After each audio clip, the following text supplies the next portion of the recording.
السلام علیکم ورحمۃ اللہ وبرکاتہ نحمدہ ونصلی علی رسولہ الکریم اما بعد۔ امید کرتے ہیں آپ تمام سسٹرز ہر عافیت سے ہوں گی اور ایمان کی بہترین حالت میں ہوں گی۔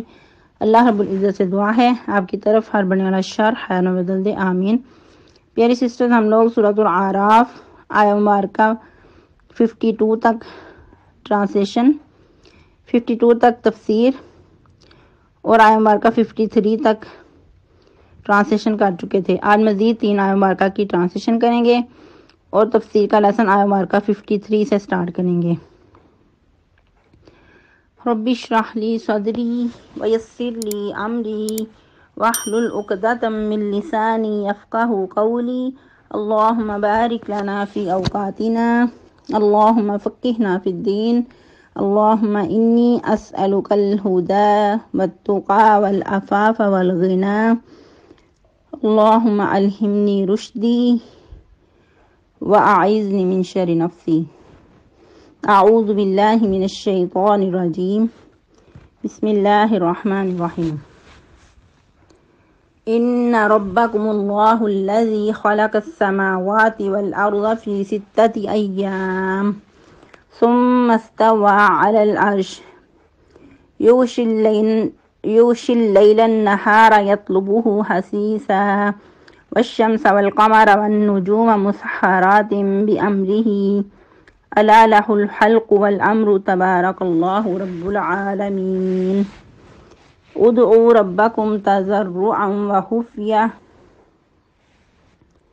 إنه لا يحب المعتدين ولا تفسدوا في الأرض بعد إصلاحها وادعوه خوفا وطمعا إن رحمة الله قريب من المحسنين۔ ٹرانسلیشن۔ ان ربکم اللہ، بے شک رب تمہارا اللہ تعالیٰ ہے، الذی وہ ذات، خلق السماوات والارض جس نے پیدا کیا آسمانوں اور زمین کو، فی 6 ایام 6 دنوں میں، ثم استوى علی العرش پھر مستوی ہوا عرش پر، یغشی اللیل النہار وہ ڈانپتا ہے رات کو دن پر، یطلبہ حثیثا وہ اس کے پیچھے پیچھے چلا آ رہا ہے، والشمس والقمر والنجوم مسخرات بامرہ اور سورج اور چاند اور ستارے مسخر ہیں اس کے حکم سے، الا لہ الخلق خبردار سن رکھو اسی کے لیے بادشاہت ہے، والامر اور اسی کا حکم ہے، تبارک اللہ رب العالمین بہت بابرکت ہے اللہ تعالیٰ جو رب ہے تمام جہانوں کا۔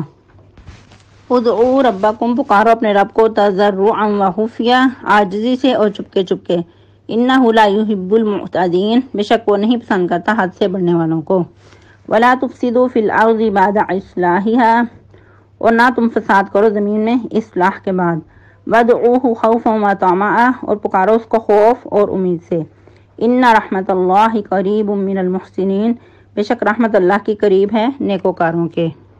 تفسیر آیہ مبارکہ 53 سے، هل ينظرون الا تأویلہ یوم یأتی تأویلہ یقول الذین نسوہ من قبل قد جاءت رسل ربنا بالحق فهل لنا من شفعاء فيشفعوا لنا او نرد فنعمل غير الذي كنا نعمل قد خسروا انفسهم وضل عنهم ما كانوا يفترون۔ آج کا لیسن بہت ہی آسان ہے اور یہ موضوع پہلے بھی بارہا گزر چکا ہے۔ اللہ سبحانہ و تعالیٰ کیا فرما رہے ہیں کہ یہ لوگ اس کے علاوہ کس چیز کا انتظار کر رہے ہیں کہ اس کی حقیقت ظاہر ہو جائے، یعنی اس میں ایک ڈانٹ بھی ہے اور سوالیہ انداز بھی ہے کہ یہ لوگ اگر مان نہیں رہے، ہر چیز کھول کر ان کے سامنے رکھ دی گئی ہے، ہر احکامات معجزات وضاحت سے بیان کر دیے گئے ہیں، تو پھر اب اس کے عذاب کا انتظار کرتے ہیں یا قیامت کے آ جانے کا انتظار کر رہے ہیں۔ پھر اللہ تعالیٰ فرماتے ہیں یوم یأتی تعویلہ، یاد رکھو کہ جس دن اس کی حقیقت کھل کر سامنے آ جائے گی تو اس وقت یہ جو لوگ مان نہیں رہے، جو پہلے سے اس کو بھول چکے ہیں، یقول الذین نسوہ من قبل اس وقت یہ جو بھولے ہوئے ہیں اللہ کی ملاقات کو، اس وقت خود اپنے ایک منہ سے اقرار کریں گے قد جاءت رسول ربنا بالحق کہ ہمارے رب کے رسول حق ہی لے کر آئے تھے۔ اس وقت کچھ نہیں بن پڑے گا تو پھر کیا کہیں گے؟ فَهَلْ لَنَا مِن شُفَعَاءَ فَيَشْفَعُوا لَنَا، تو آج ہمارے لیے کوئی سفارشی ہے کہ جو ہماری سفارش کرے؟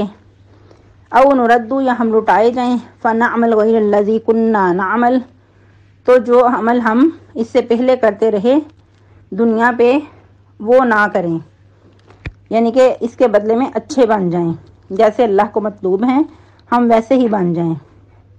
لیکن یاد رہے کہ اس وقت ان کے جو منہ کے بول ہیں وہ ایک منہ کے بول ہی ہوں گے، اس میں کوئی حقیقت نہیں ہوگی۔ عذاب سے بچنے کے لیے یا اس کی ہولناکیوں کو دیکھ کر اس سے بچنے کے لیے اس طرح کا بول بولیں گے۔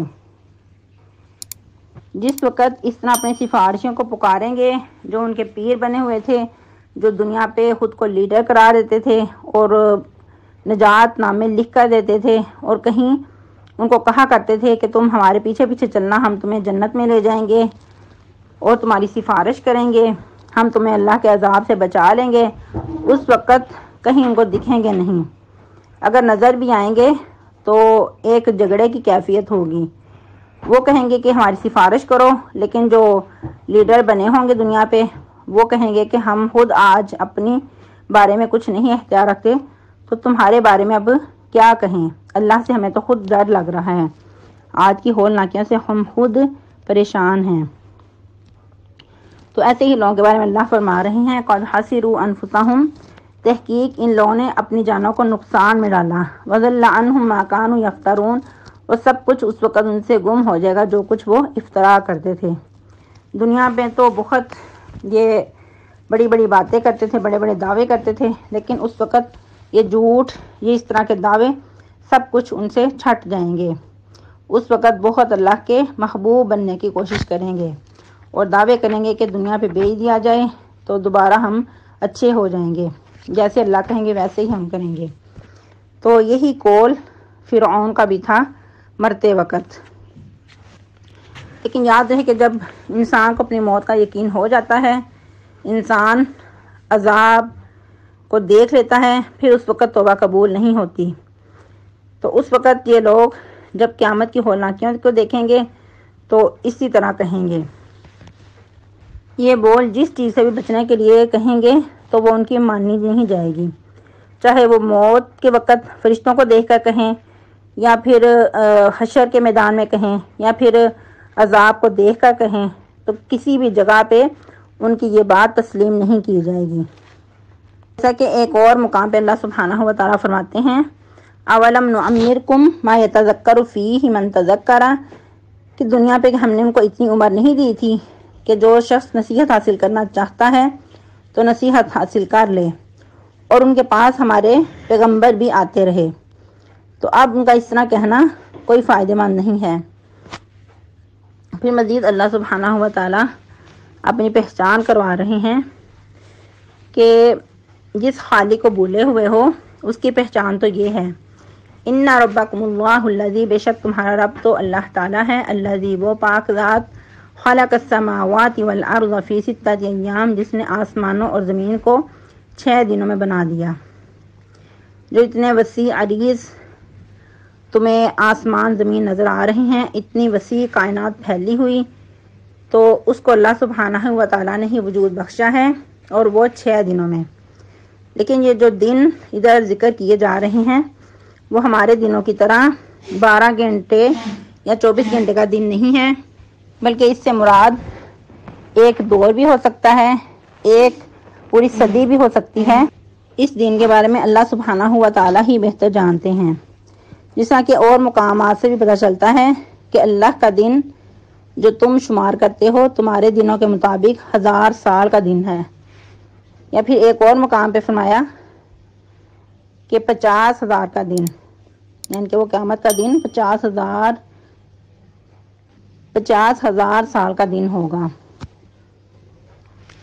وَإِنَّ يَوْمًا عِندَ رَبِّكَ كَأَلْفِ سَنَةٍ مِّمَّا تَعُدُّونَ، اور بے شک یہ دن تمہارے رب کے نزدیک 1000 سال کا دن ہے اس میں سے جو تم گنتے ہو، یعنی کہ تمہارے شمار کے برابر وہ 1000 سال کے برابر ہے۔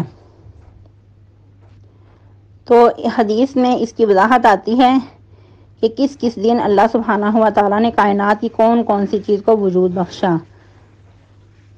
کس دن آدم علیہ السلام کو پیدا کیا، یعنی کہ جمعے کے دن آدم علیہ السلام کی تخلیق ہوئی۔ اور اس میں ایک سوال پیدا ہوتا ہے کہ کیا اللہ سبحانہ و تعالیٰ عاجز تھے جو اللہ سبحانہ و تعالیٰ نے 6 دن میں کائنات کو وجود دیا؟ تو ایسا نہیں ہے، اللہ سبحانہ و تعالیٰ تو کن کہہ کر کائنات کو وجود بخش سکتے تھے۔ اس میں ہمارے سیکھنے کی بات ہے کہ ہر کام کو ایک تدریج، ایک طریقے کے ساتھ سر انجام دینا، ایک ترتیب قائم کرنا۔ پھر اللہ سبحانہ و تعالیٰ کی شان، اس کی بڑائی بیان کرتے ہوئے اللہ سبحانہ و تعالیٰ مزید فرما رہے ہیں ثم استوى علی العرش، پھر مستوی ہوا عرش پر، جیسا کہ حدیث سے پتہ چلتا ہے کہ اس کا عرش سمندر پہ تھا، لیکن اللہ سبحانہ و تعالیٰ نے جب زمین و آسمان کو قائم کیا تو اس وقت پھر اللہ سبحانہ و تعالیٰ عرش پہ مستوی ہوئے۔ اب یہ عرش کیا چیز ہے؟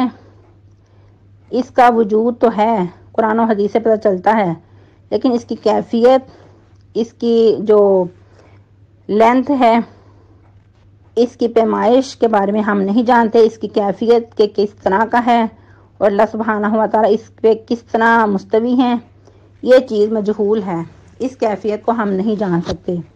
اور یاد رہے کہ سلف و صالحین کے نزدیک بھی اس قسم کے سوال کرنا بہت ناراضگی کے سبب تھے۔ ہم انسانوں کا کیا کام ہے کہ ان چیزوں کو سمعنا و اطعنا کریں، جس طرح بیان ہوا، جس طرح سنیں اس کو ویسے ہی تسلیم کر لیں۔ اس میں سوال کرنا کہ وہ کس قسم کا ہے یا اللہ سبحانہ و تعالیٰ کس طرح عرش پہ مستوی ہیں، تو یہ چیزیں ناپسندیدہ ہیں۔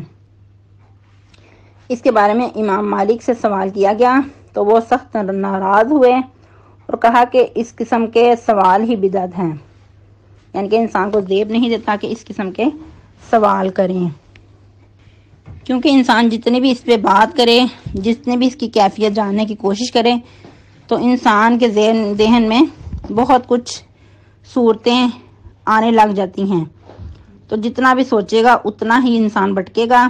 جیسے کہ اللہ سبحانہ و تعالیٰ نے خود فرمایا فَلَا تَضْرِبُوا لِلَّهِ الْأَمْثَالَ، اللہ کے لیے مثالیں نہ بیان کرو۔ پھر ایک اور مقام پہ فرمایا لَيْسَ كَمِثْلِهِ شَيْءٌ، کہ اللہ سبحانہ و تعالیٰ جیسی کوئی چیز نہیں ہے، وہ اپنی شان میں آپ منزہ ہے، اور اس کی کرسی نے آسمانوں اور زمین کو گھیرا ہوا ہے۔ وَسِعَ كُرْسِيُّهُ السَّمَاوَاتِ وَالْأَرْضَ، کہ اللہ کی جو قدرت ہے، اللہ کا جو عرش ہے، اس نے ہر طرح سے اپنے گھیرے میں لیا ہوا ہے پوری کائنات کو۔ کچھ لوگوں کا یہ ہے کہ اللہ کی جو قدرت ہے صرف اس سے مراد وہی ہے، لیکن یاد رہے کہ کرسی سے مراد اقتدار بھی ہو سکتا ہے، اور جو اس اللہ سبحانہ و تعالیٰ کی کا عرش ہے وہی اس سے مراد ہے۔ پھر مزید فرمایا یغشی اللیل النہار یطلبہ حثیثا، ڈانپ لیتی ہے رات دن کو، وہ ایک دوسرے کے پیچھے چلا آ رہا ہے، یعنی کہ یہ جو رات دن کا نظام ہے، سرکل ہے، یہ ایک دوسرے کے پیچھے بھاگتا چلا آ رہا ہے۔ اس نظام کو چلانے والی ذات بھی اللہ سبحانہ و تعالیٰ کی ہے۔ اور پھر مزید تم دیکھتے ہو کہ سورج، چاند، ستارے مسخر ہیں، کس سے؟ اس کے حکم سے ہی۔ یہ ساری کائنات کا نظام چلانے والا اللہ سبحانہ و تعالیٰ کی ذات ہی ہے، کسی اور کے بس کی بات نہیں کہ یہ ساری کائنات کا نظام چلائیں۔ اب تھوڑا سا انسان سوچے کہ یہ کچھ دن پہلے سورج نہیں نکل رہا تھا، یعنی کہ ایسا موسم ہوا تھا، سردی کی انتہا تھی، سورج ہم نہیں دیکھ رہے تھے، تو کوئی ایسی ذات تھی جو دھوپ ہمیں دکھا رہی تھی۔ اللہ سبحانہ و تعالیٰ کے حکم سے ہی دوبارہ سورج دکھنے کو ملا، تو پتہ کیا چلتا ہے کہ اگر اللہ سبحانہ و تعالیٰ ان میں سے کسی ایک کو روک دیں تو کوئی ایسی ہستی نہیں کہ جو دوبارہ سے اس کو چلانے پہ قادر ہو۔ سب کچھ، سارا نظام اس کے ہاتھ میں ہے، اس کے حکم سے ہی سارا نظام قائم دائم ہے۔ جب اس کا حکم ہوگا، قیامت برپا ہوگی، اس وقت سارا نظام درم برم ہو جائے گا۔ تو اس وقت بھی کوئی ہستی ایسی نہیں ہوگی، کوئی ایسی ہستی کہ اس کو دوبارہ سے قائم کر سکے۔ کسی کی جرت نہیں کہ دوبارہ سے اس کو ویسے ہی چلا سکے۔ اللہ کے حکم سے ہی سارا نظام چل رہا ہے اور قیامت کو سارا نظام درم برم ہو جائے گا۔ پھر اسی لیے اللہ سبحانہ و تعالیٰ فرما رہے ہیں الا لہ الخلق والامر، خبردار سن رکھو، اسی کے لیے بادشاہت ہے اور اسی کا حکم ہے، تمام معاملات اسی کے اختیار میں ہیں۔ تبارک اللہ رب العالمین، بہت ہی بابرکت ذات ہے اللہ سبحانہ و تعالیٰ کی، جو تمام جہانوں کا رب ہے، تمام جہانوں کا پالنے والا ہے۔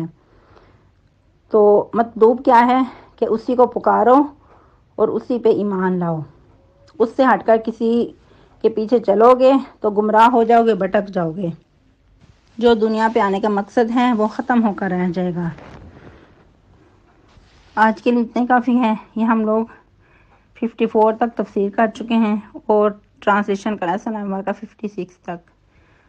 سبحانک اللہم ربنا و بحمدک نشہد ان لا الہ الا انت نستغفرک و نتوب الیک۔ والسلام علیکم ورحمۃ اللہ وبرکاتہ۔